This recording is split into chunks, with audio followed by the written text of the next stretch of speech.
ලලිත් කන්නංගරන හොත් bus Lalith නමැති අපරාධකරු Dubai රාජ්‍යයේ සිට මෙරට තුළ සිය අපරාධ කටයුතු යහමින් සිදු කරමින් සිටිනවා. 34 හැවිරිදි මොහු මනුෂ්‍ය ඝාතන 5කට පොලිසියට අවශ්‍යව සිටි අයෙක්. ඒ අතරින් බූරුමුණා ලවා 2022 වසරේ හංවැල්ලේ මුස්ලිම් ව්‍යාපාරිකයෙකු ඝාතනය කිරීම සමාජයේ දැඩි කතාබහට ලක් වුණා. ඊට හේතු වූයේද අදාළ ව්‍යාපාරිකයා ඔහුට කප්පම් මුදල් ලබා නොදීමයි.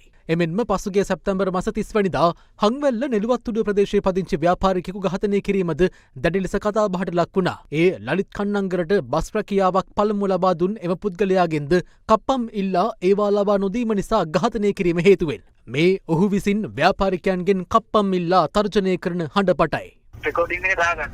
අද රෙකෝඩින් දාගෙන ඔය වටේ විටේ උපදෙස් දීලා ඔය පණ බේර ගන්න නීතිය පැත්තෙන් එහෙම කට්ටිය ඉන්නවනේ. හරිද? පුළුවන් නම් එන පණ බේර ගන්න. ඒක හොඳට මතක තියාගෙන මට වෙලාවක් වෙලාවට අන්නේ හොඳට හිතේ තියාගෙන ඉන්න බර. ඌරු මරන විදිහට. ඒව නෙමෙයි මම මරන්නේ. එන්න රෙකෝඩින් එක දාලා දීපන් ඕක තාන්න. 7 අවුරුද්දක් ගියම් මට ඕන දේ මං කරනවා. ඒක හොඳට මතක තියාගෙන හිටපන්. උඹට බලපන් මම බලපන් කොහෙ නං උඹට ඇහුණද කියන එක?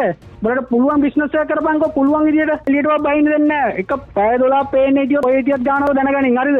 උඹ දන්නේ උඹලට ගහන්න ඔයා ගන්න බැරුණොත් අම්මපා ගානව ළමයිට හරි. ඒකත් හොඳට මතක තියාගනින්. එහෙම මාව කඩේ අරින්න බෑ උඹලට. වෙන්න දැන් ලැබුණු පුවතක්. අපරාධ කල්ලි සමාජික ලලිත් කන්නංගරන හොත් බස් ලලිත් ඩුබායි හිදිය අත්අඩංගුවට ගෙන තිබෙනවා.